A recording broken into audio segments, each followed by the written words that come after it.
very sunny and very full of COVID. So good weather, bad COVID situation, we shall see. Yeah. We also have a bad COVID situation here in Germany, but not good weather. We wish we had like a better weather, but yeah, it's. I can imagine that in Kenya at the moment, I saw the situation was actually quite worrisome. But if we want to stay positive for tonight and learn a little bit more about your amazing journey, I'm very excited to hear more about how you got there and also what is your pathway that led you towards this very exciting sector. I was telling everyone who joined before that it's actually very inspiring to see a woman entrepreneur breaking through that sector, because on the investor perspective, most of the time we have the idea that working in waste management and recycling can be very difficult to manage with the government especially.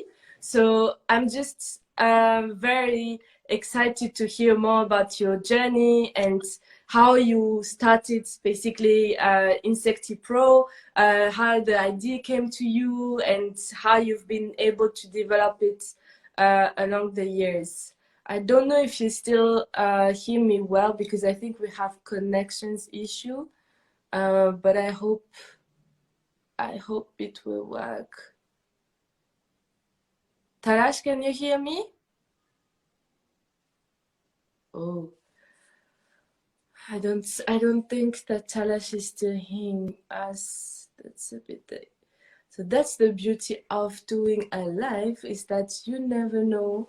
You never know what can happen. So thank you very much for everyone who joined us. As I was telling everyone before, this is our entrepreneurial journey on Mondays. We are trying at Melanin Capital to hear more about entrepreneurs in Africa that are trying to have a social impact on the ground and trying to, basically change their communities for the better through their ventures. And we want to understand basically through those interviews, how was their journey, what were the challenges, what were the successes, and how they managed to get there basically. So today we have a very inspiring project from Talash, who has managed to develop a venture on the recycling sector, like the waste management sector in Kenya.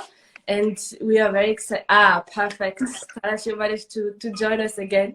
Sorry about the connection issue. I was just introducing you and the first question that I always ask our entrepreneurs: how did you get towards this journey of building InsectiPro? How did you build it from scratch? How the idea came to you, and how did you manage to develop it over the years? Okay, so we have always lived in a bit of a farming community here in Kenya. So we were always very close to the farmers. So that's how I ended up studying agriculture. I actually first studied business, but it was very boring. So I changed courses after 1 year. Yeah, it was very, very boring. It was very, in the classroom, very theoretical, and I prefer more practical things. So I also changed from university to a hogeschool, to a vocational university, just to see what the difference is, and I really enjoyed it, and we did a lot of practical work. And in 2018, when I graduated, I came back home because winter is not for me. Yeah, I hear you. Yeah, so I came back home and I wanted to venture into fish farming, because I believe that fish is the next frontier in livestock production, because we're all moving towards more white meat.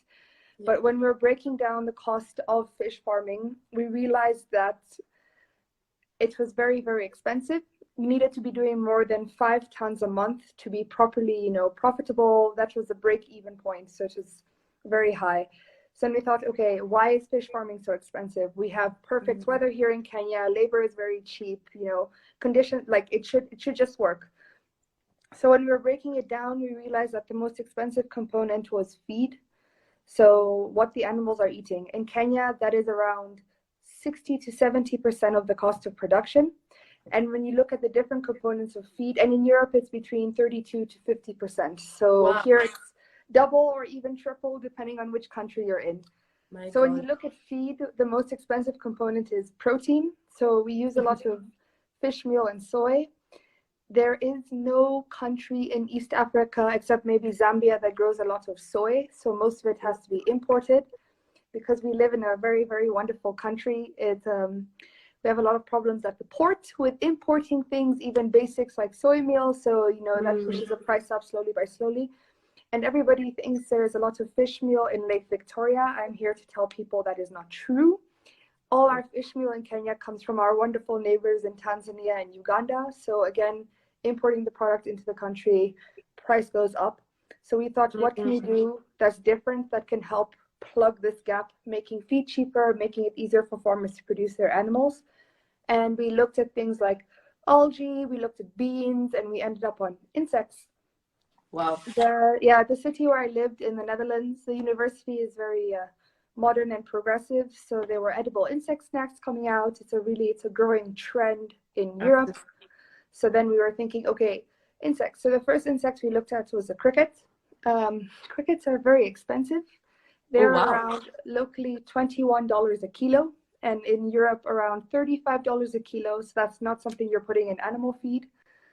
But when you type into Google, what is a good insect for animal feed, the internet is screaming at you, black soldier flies.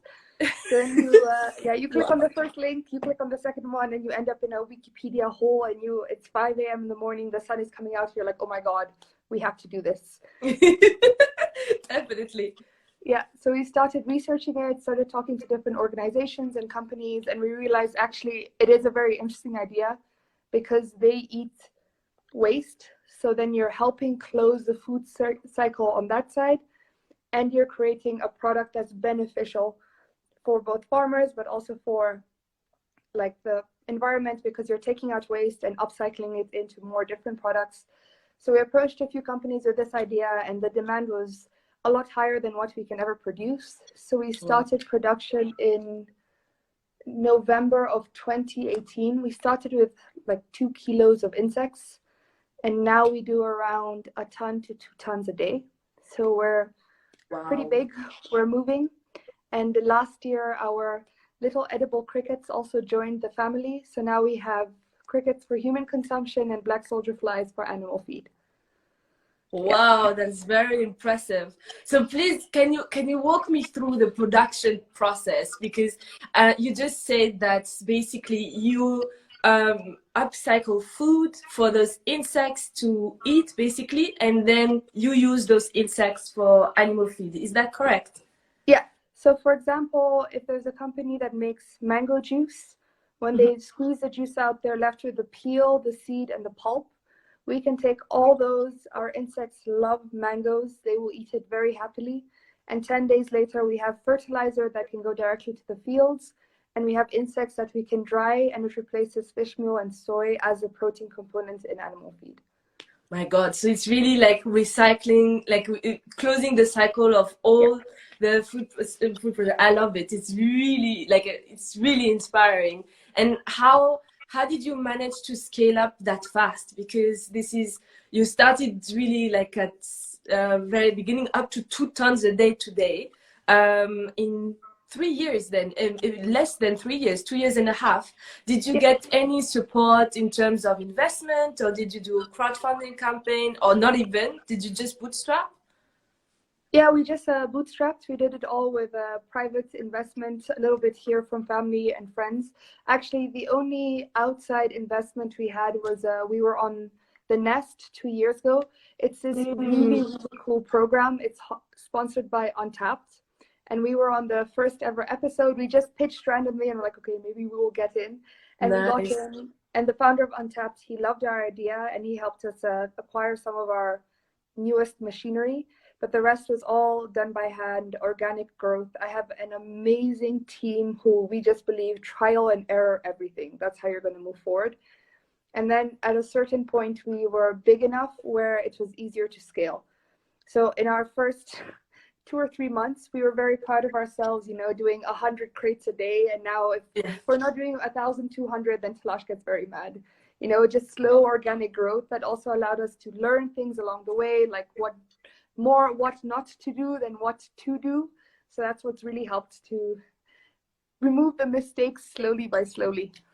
Yeah, I can imagine. Very interesting indeed. But we know the Nest really well. They have a very interesting platform. Absolutely, that is helping very early stage companies, and that's what we need also in the market.